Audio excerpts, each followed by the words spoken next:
उनकी जैसे मटीरियल वगैरह लगता है जो इनके बाद इन्वॉल्व होगी, दूसरी चीजें हुई, ये कितना मैक्सिमम लेके आगे बढ़ सकते हैं। तो रिमोट एरिया के हवाले से भी जो है बात किया है वो आप लोगों को वैसे भी अदरवाइज ये पता चलता है। तो मेरे पास थोड़ी सी इंट्रोडक्शन देने के लिए चीजें हैं कि ये जब हमने पिछले एक दो साल से देख रहे हैं और हम साथ के साथ कह लेते हैं आप Nonetheless, it's a certification that's going to get you the edge that perhaps you always need.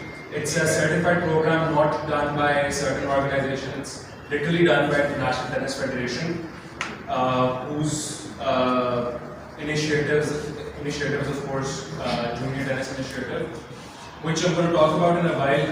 It's online database. We're going to talk about individual data points.